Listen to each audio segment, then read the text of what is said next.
It's not me. No. It was the fucking Golden Path. Those fucking terrorists, they ruin everything. Like dinner. Did no one ever teach you that it's rude to text at the table? Let's see here. Give me the phone. Really, guys? We're not checking for these anymore? I'm with R.J. Ghale. You'll love this part. Help. A text for help. You don't text for help, you cry for help. So come on, you're gonna cry for help. If you're gonna do something, you're gonna do it right. Here we go. Go on. Cry for help. Cry for help. Help! Oh, pathetic. No, cry for help. Help! You mean it, boy. Help! From your diaphragm! Help! Shh, shh, shh, shh. Now we listen. It seems that Darpan is doing a cry that could only be heard from afar. Far cry? No? Okay, I regret that. Find out. What if Kyrat exists? In this video, we will imagine the scenario if Kyrat would existed and how it influenced the rest of the world.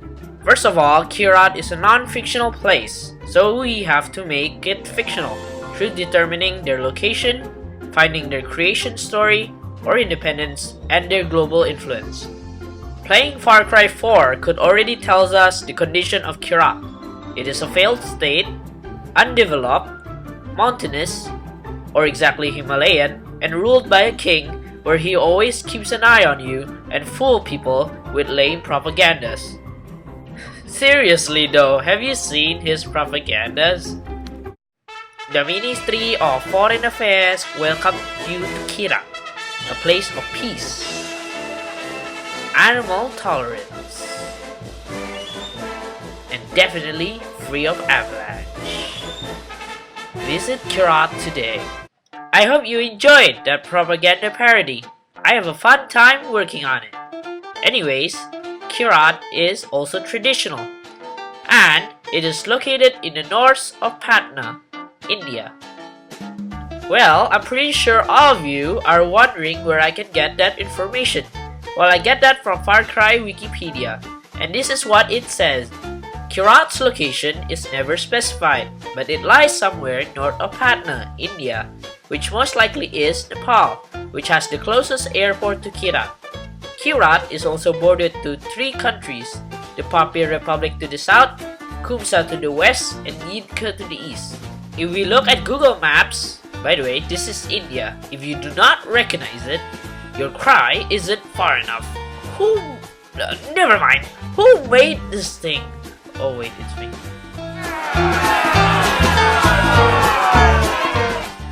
Anyways, just like what the Wikipedia said, when we go north of Patna, we found Nepal. So basically, Kyrat is Nepal. The video is finished.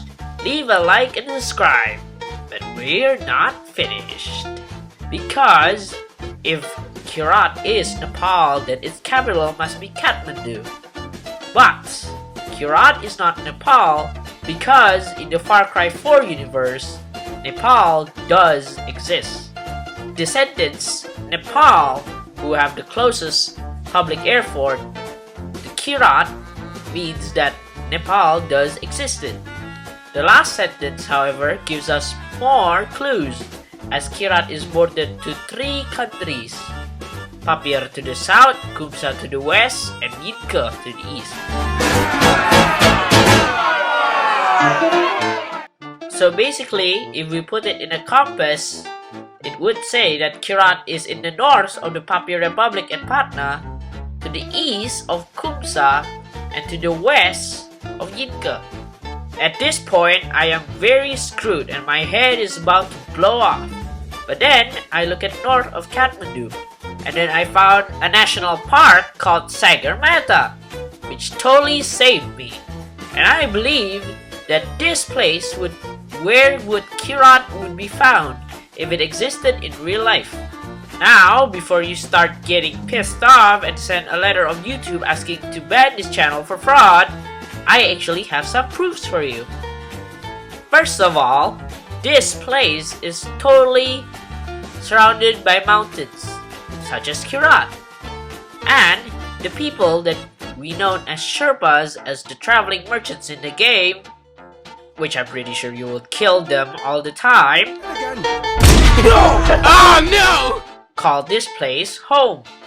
But the most shocking is the nearby Kumjung village in the Kumbu Valley, which houses a Yeti scout. A Yeti. It's real. Which could be the place where the Valley of Yetis are located, or where Ubisoft copy-pasted the DLC idea. Now, if Kyrat is Sagarmatha, this would how Kyrat, Nepal, and other random countries Ubisoft made would look like. Now wait a minute, why is Nepal suddenly got smaller in the Far Cry universe? What happened? It is because of the first Kyrati Civil War, before the game, were inspired by the Nepalese Civil War in real life that occurs between the Nepalese kingdom and the Maoist rebels.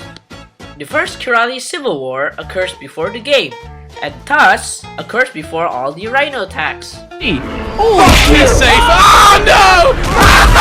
Getting down! Landmines, Special delivery! Anybody order 2 large pepperoni pizza? No! and cursed honey badgers. Shit. I'm not prepared.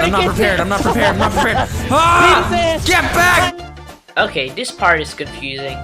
Let's pretend that the Nepalese royal family and the Kyrati royal families are the same, and that the democratic rebels from Far Cry and the Maoist rebels of real life are also the same. First similarity is that Pagan, a Chinese nationality, supports the rebels indirectly by betraying the Golden Path. In real life, China supports their Maoist rebel. Then, both royal families were massacred.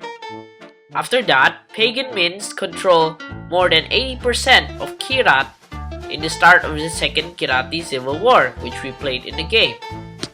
And the Nepalese rebels controls 80% of Nepal before the ceasefire. And the United States supports the Golden Path, aka the Kyrati royal family, which they also support the Nepalese royal family in the actual Civil War. What's different, however, about the Nepalese Civil War and the Kyrati Civil War is how they end. The Nepalese Civil War ended peacefully, with no countries getting destroyed.